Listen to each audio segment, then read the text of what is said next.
20년간 연락 한 번 없던 자식이 부모가 죽자 재산 챙기러 나타났습니다. 하지만 이제 걱정 안 하셔도 됩니다. 법이 바뀌었으니까요. 지금부터 하는 이야기 남의 집 일이라고 넘기지 마세요. 여러분 집안에도 얼마든지 벌어질 수 있는 일이고 무엇보다 이제는 여러분이 미리 손을 쓸 수 있게 됐다는 얘기니까요. 여기 한 어머니가 있습니다. 평생 자식 셋을 키웠어요. 그런데 그중 한 명이 20살 넘어 집을 나가더니 발길을 뚝 끊었습니다. 20년 가까이요. 어머니가 큰 수술을 받고 병원에 몇 달을 누워 있어도 코빼기도 안 비쳤어요. 명절에도 생신에도 전화 한 통이 없었습니다. 병수발은 곁에 남은 다른 자식들이 다 들었죠. 밤새 간병하고 병원비 대고 기저귀 갈아가면서요. 그렇게 세월이 흘러 어머니가 눈을 감으셨습니다. 그런데요. 장례식장에 20년 동안 얼굴 한 번 안 비치던 그 자식이 스윽 나타납니다. 슬퍼서 왔을까요? 아니에요. 며칠 뒤에 손에 서류를 들고 옵니다. 나도 자식이니까 재산은 똑같이 나눠 가져야지. 이 말을 하러 온 거예요. 여러분, 지금 속에서 뭔가 확 끓어오르지 않으세요? 저는 이런 얘기 들을 때마다 정말 화가 나서 견딜 수가 없어요. 병수발 한 번을 안 들었어. 얼굴 한 번을 안 비쳤어. 어머니 아플 때 물 한 모금 안 떠다 줬어. 그런데 돌아가시니까 딱 그때 나타나서 나도 자식이니 내 목 내놔라. 이게 사람이 할 짓입니까? 그런데 더 기가 막힌 게 뭔지 아세요? 예전 법으로는요. 이런 자식이 진짜로 똑같이 재산을 받아갔다는 겁니다. 평생 어머니 곁을 지킨 자식이나 20년간 나 몰라라 한 자식이나 법은 똑같이 대접해줬어요. 오늘 이 이야기 꼭 끝까지 들어보세요. 이제는 이런 억울한 일을 막을 수 있는 길이 드디어 생겼거든요. 자, 그럼 왜 예전에는 이런 말도 안 되는 일이 벌어졌을까요? 이유는 간단합니다. 우리 옛날 법이라는 게 사람 마음은 안 보고 핏줄만 봤거든요. 자식이면 자식, 부모면 부모, 이 사람이 효도를 했는지 부모를 버렸는지 그런 건 안 따졌어요. 그냥 서류상 자식이니까 받을 자격이 있다. 이게 끝이었습니다. 그러니까 평생 속만 썩이고 연락도 끊고 살던 자식이 부모 돌아가시는 날 딱 맞춰 나타나서 재산 절반 3분의 1을 뚝 떼어가도 법이 막아줄 방법이 없었던 거예요. 곁에서 병수발 든 자식만 억울하게 만드는 법이었죠.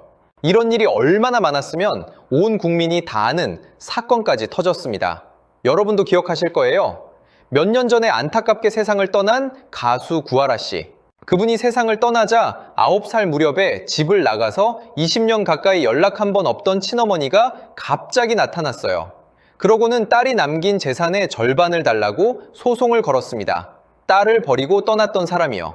구하라 씨의 친오빠가 이걸 보다 못해서 방송에 나와 이런 말까지 했어요. 그 친어머니라는 사람이 동생 장례식장에 와서는 조문 온 연예인들한테 같이 사진을 찍자고 하더라는 겁니다. 동생 영정 앞에서요. 얼마나 기가 막혔겠어요. 이 오빠가 가만히 있지 않았습니다. 국회로 찾아가서 국민 청권을 넣고 이런 억울한 일 좀 막아달라고 사방팔방 뛰어다녔어요. 그런데 이게 쉽지가 않았습니다. 법을 바꾸자는 얘기가 나온 게 2020년인데 법조계에서는 법이라는 게 감정만으로 뚝딱 바꿀 수 있는 게 아니다 하면서 계속 미뤄졌어요. 그렇게 4년이 흘렀습니다. 마침내 이 법이 국회를 통과하던 날 그 오빠가 4년 만에 만세를 외쳤다는 기사가 나왔어요. 4년입니다. 동생을 그렇게 보내고 억울함을 풀어달라고 4년을 매달린 거예요. 그런데 이게 구하라 씨 한 사람만의 얘기가 아니었어요. 우리가 다 기억하는 세월호 참사 그리고 천안함 사건. 이런 가슴 아픈 일로 젊은이들이 세상을 떠났을 때도 똑같은 일이 벌어졌습니다. 자식을 키우지도 않고 버렸던 부모가 자식이 죽고 나서 나라에서 나오는 보상금이며 보험금을 받겠다고 나타났어요. 정작 그 아이들을 눈물로 키운 다른 가족들은 뒷전으로 밀려나고요. 이런 일이 한두 번이 아니었습니다. 그때마다 온 국민이 저게 말이 되냐며 분통을 터뜨렸죠. 자, 그런데 드디어 세상이 바뀌었습니다. 사람들이 구하라법이라고 부르는 이 법이 올해 2026년 1월 1일부터 정식으로 시행됐어요. 정확한 이름은 좀 딱딱한데 민법에 새로 생긴 상속권 상실제도라는 겁니다. 말이 어렵죠? 쉽게 풀어드릴게요. 상속은 누가 돌아가셨을 때 그 재산을 물려받는 거잖아요. 상속권 상실은 그 물려받을 권리를 잃게 만든다는 뜻입니다. 그러니까 자식 노릇 안 한 자식, 부모 노릇 안 한 부모한테서 당신은 받을 자격 없어 하고 그 권리를 뺏을 수 있게 됐다는 거예요. 여기서 오해 하나를 꼭 풀고 가야 해요. 이 법이 처음 만들어질 때는 주로 자식을 버린 부모를 막으려고 나온 법이었어요. 구하라 씨 사건이 그랬으니까요. 그런데 많은 분들이 궁금해하시는 게 바로 반대 경우죠. 그럼 나를 버리고 연락도 없던 자식은? 그 자식이 내 재산 받아가는 것도 막을 수 있나? 결론부터 말씀드리면 이 법은 그 방향으로도 쓸 수 있습니다. 자식이 부모를 심하게 방치했거나 못되게 굴었다면 부모도 그 자식의 상속권을 뺏어달라고 할 수 있어요. 그러니까 이 법은 어느 한쪽만을 위한 게 아니라 결국 정을 나눈 진짜 가족을 지키는 법인 겁니다. 자, 그럼 이제 오늘의 진짜 핵심으로 갑니다. 제가 오늘 이 이야기를 왜 꺼냈느냐? 화만 내자고 꺼낸 게 아니에요. 이제부터가 중요합니다. 여러분한테 드디어 여러분 재산을 여러분 뜻대로 물려줄 수 있는 길이 생겼다는 얘기를 하려는 거예요.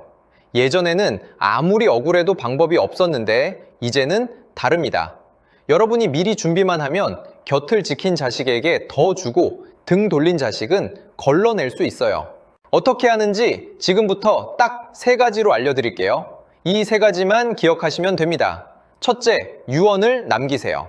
그것도 말로만 하지 마시고 제대로 된 유언장으로요. 이게 제일 강력하고 확실한 방법입니다. 많은 분들이 이렇게 생각하세요. 내가 평소에 큰딸한테 집 주고 싶다고 입버릇처럼 말했으니 다들 알겠지. 아니에요? 그건 나중에 아무 힘이 없습니다. 돌아가시고 나면 언제 그런 말을 했냐고 딴소리하는 사람이 꼭 나와요. 반드시 글로 형식을 갖춰서 남기셔야 해요. 유언장이 있으면 법이 정한 기본 분배보다 여러분 뜻이 우선합니다. 곁을 지킨 자식에게 더 많이 줄 수 있는 가장 확실한 길이에요. 그런데 유언장 쓸 때 요령이 하나 있어요. 이거 알아두시면 정말 좋습니다. 그냥 누구한테 얼마를 준다만 쓰지 마시고 왜 이 사람에게 더 주는지 그 이유까지 적으세요. 예를 들면 이렇게요. 큰딸은 내가 10년 병수발을 드는 동안 하루도 빠짐없이 곁을 지켰고 병원비도 자기 돈으로 댔다. 그래서 이 집을 큰딸에게 준다. 이렇게 이유를 딱 적어두면 나중에 다른 자식이 왜 나는 적게 주냐고 따지고 들어도 방어가 됩니다. 판사가 봐도 이래서 이렇게 나눴구나 하고 고개를 끄덕이게 되는 거예요. 서사를 남기는 거죠. 이게 나중에 집안 싸움을 막는 아주 큰 힘이 됩니다. 그런데 여기서 정말 중요한 걸 하나 짚고 갈게요. 유언장을 쓰면 된다고 하니까 많은 분들이 그냥 종이 한 장 꺼내서 슥슥 쓰시는데 이게 조금만 잘못 써도 통째로 무효가 됩니다. 애써 써놨는데 나중에 아무 소용이 없어지는 거예요. 그러니 이 부분 꼭 들으세요. 우리가 흔히 쓰는 유언장은 크게 2가지예요. 하나는 손으로 직접 쓰는 유언장, 다른 하나는 공증받는 유언장입니다. 먼저 손으로 직접 쓰는 방식, 이걸 자필 유언이라고 하는데요. 가장 간편하고 돈도 안 들어서 많이들 하세요. 그런데 여기에 함정이 있습니다. 법이 딱 4가지를 지키라고 정해놨어요. 이 중에 하나라도 빠지면 그 유언장은 휴지 조각이 됩니다.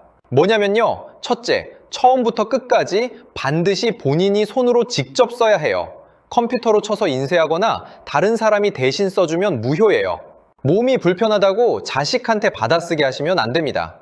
둘째, 날짜를 반드시 쓰세요.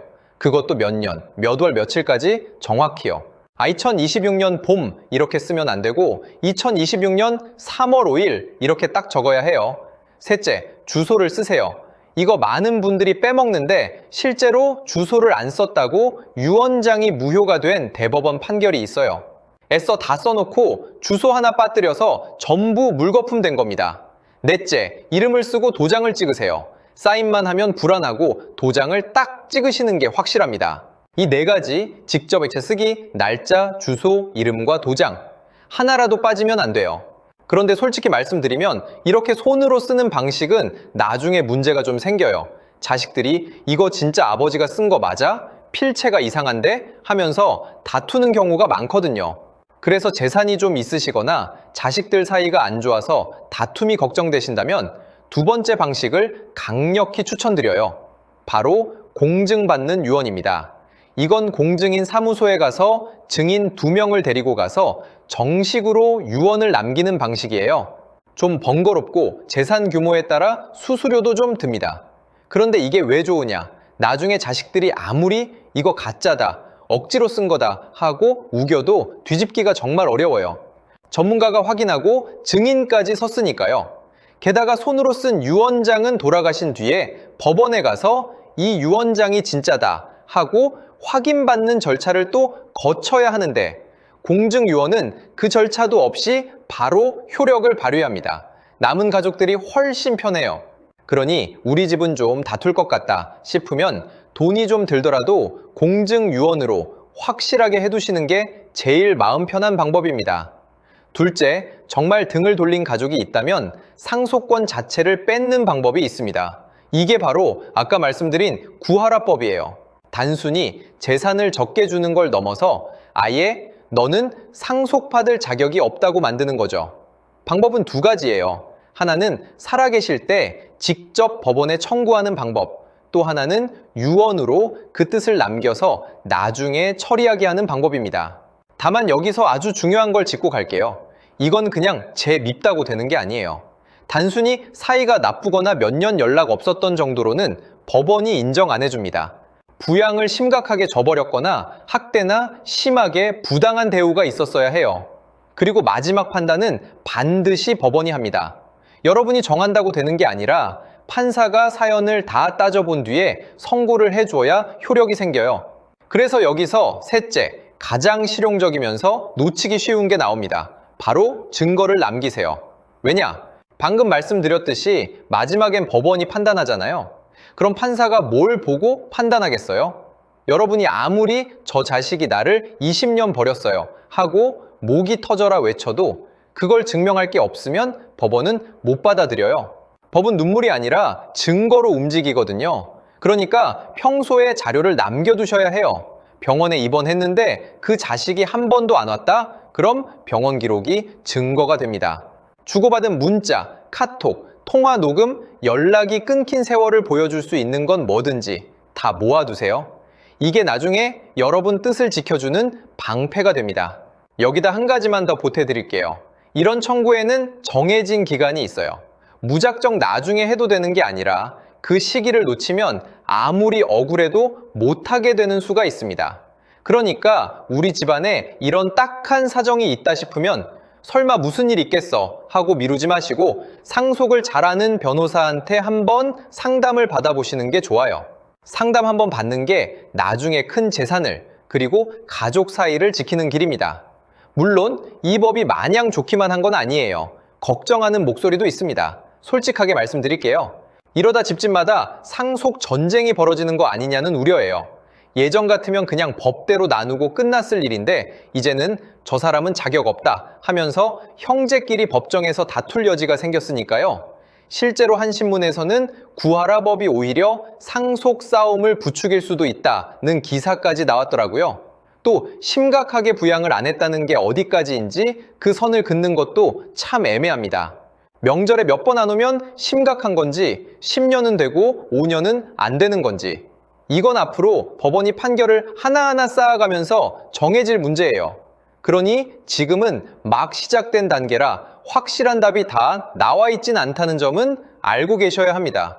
그럼에도 저는 이 법이 참 잘생겼다고 봐요.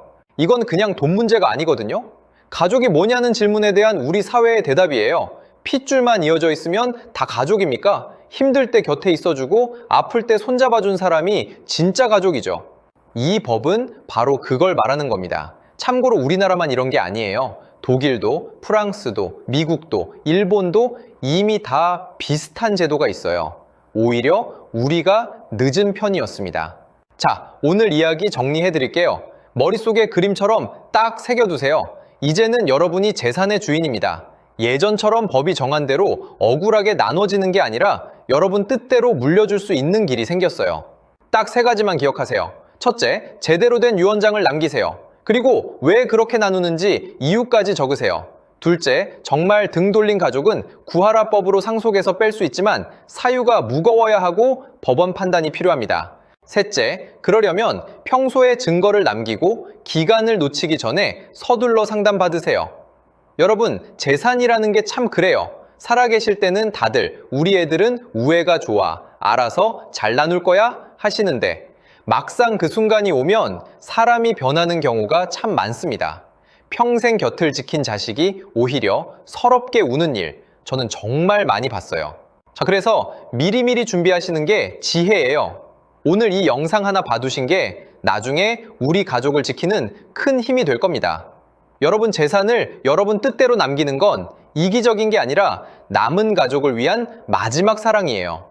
혹시 이 영상 보시면서 아이고 우리 집 얘기네 하고 가슴이 철렁하신 분 계시죠? 그런 분일수록 오늘부터 준비하셔야 해요. 그리고 이 이야기 나 혼자만 알지 마시고 자녀분들, 형제분들, 친구분들한테도 꼭 좀 전해주세요. 미리 알아두는 게 힘이니까요. 여러분 주변에 혹시 이런 억울한 사연을 겪으신 분이 있다면 댓글로 살짝 남겨주세요. 다른 분들한테 큰 도움이 됩니다. 세상이 조금씩 바뀌고 있어요. 억울한 사람 없는 쪽으로요. 오늘도 건강하고 편안한 하루 보내시고요. 다음에 더 유익한 이야기로 찾아뵙겠습니다.